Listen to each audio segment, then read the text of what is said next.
He didn't use guns, he didn't need explosives, he didn't even need to leave his bedroom. Instead, with just a telephone line and a keyboard, he could bring multi-billion-dollar corporations to their knees, and no one even knew it until it was too late. This is the story of a man who became a cyber boogeyman, a figure so feared, the FBI claimed he could launch nuclear missiles simply by whistling into a payphone. Was that paranoia, or was it justified? Welcome to Crime Lab Chronicles, where we dissect the darkest minds, the most twisted motives, and the incredible forensic trails that crack the toughest cases. Today, we dive into the rise, fall, and legacy of Kevin Mitnick, the world's most wanted hacker. The boy who outsmarted the system. Kevin Mitnick was born on August 6, 1963, in Van Nuys, California. A curious and lonely kid, he grew up in a fractured home. His parents divorced early, and Mitnick often found solace in technology and mischief. At 12 years old, he figured out how to ride Los Angeles buses for free by manipulating a transfer slip he found in the trash.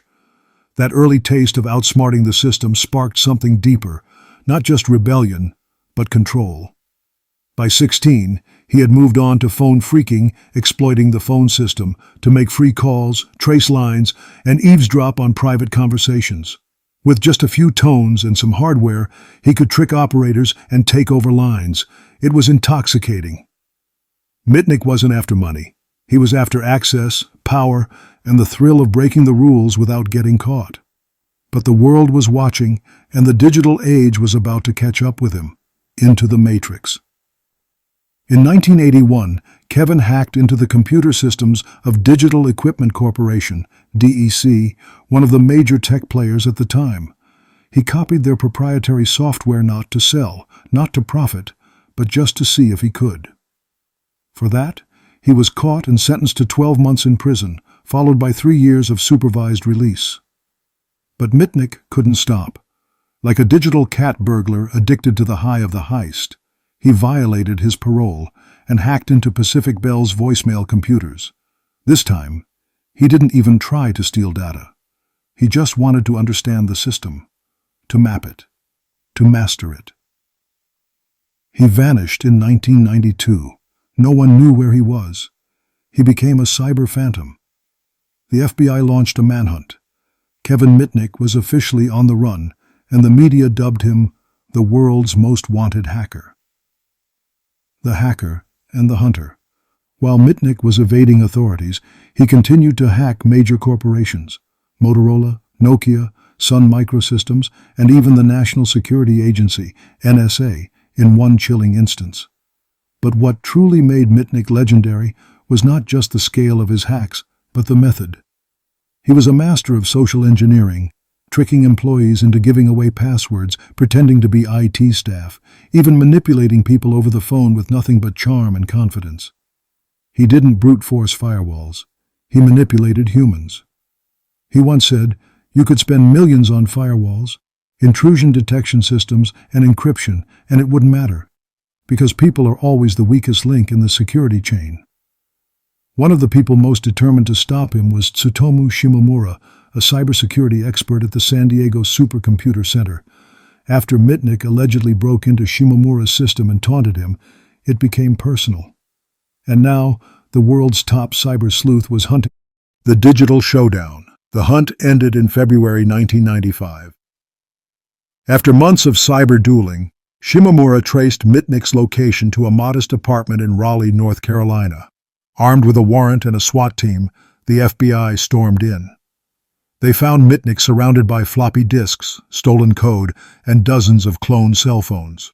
He was arrested without incident. When the public heard what he had done, the myths exploded. Rumors spread that Mitnick could launch nukes by whistling into a payphone, or that he could shut down the entire U.S. telephone grid from prison.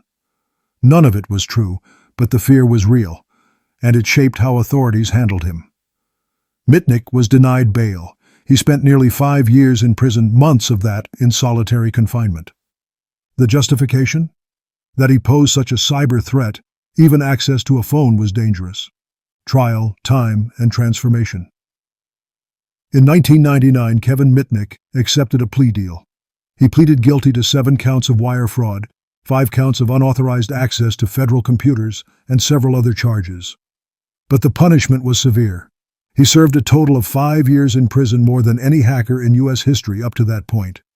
When he got out, he was banned from using the internet, cell phones, or any digital device without permission. It was like telling a pianist they could never touch a keyboard again. But Kevin Mitnick didn't disappear. He re-emerged as a security consultant. That's right, the hacker who once terrorized the digital world was now helping companies defend against hackers. He started Mitnick Security Consulting, wrote best-selling books like The Art of Deception and Ghost in the Wires, and became a sought-after speaker on cybersecurity and social engineering. He transformed from fugitive to legend. Legacy of a cyber outlaw, Kevin Mitnick's story is more than a tale of crime and punishment. It's a warning. He exposed just how fragile our digital infrastructure really is, and how the human element is the most vulnerable of all.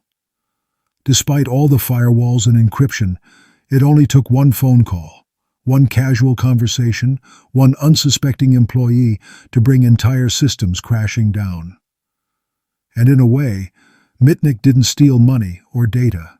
He stole trust, the belief that our networks were safe, our systems secure, and our people unbreakable. The irony is that the very thing that made Mitnick dangerous, his understanding of people, is what made him an effective defender later in life. His former enemies became clients. His crimes became case studies. His life became a blueprint for both sides of the cyber war, the end of the line. Kevin Mitnick died on July 16, 2023, from complications related to pancreatic cancer. He was just 59 years old. His death sent shockwaves through both the cybersecurity and hacking communities. Love him or fear him, Kevin Mitnick had become something larger than life. A hacker, a fugitive, a prisoner, a consultant, a myth. But maybe, most importantly, he was a mirror. A reflection of how fast the world changed and how unprepared we were and still are for the era of digital warfare. Conclusion. In a world increasingly run by code, Mitnick proved that the most dangerous tool wasn't a virus, a worm, or a line of script. It was a voice, a question, a moment of misplaced trust. Kevin Mitnick didn't just hack computers. He hacked people, and he taught the world a lesson it's still trying to learn. Thanks for watching Crime Lab Chronicles, where we expose the minds behind the crimes and the science that brings them to justice. If this story blew your mind, don't forget to like, share, and subscribe. We've got more digital deception and criminal intrigue coming your way. Until next time, stay curious,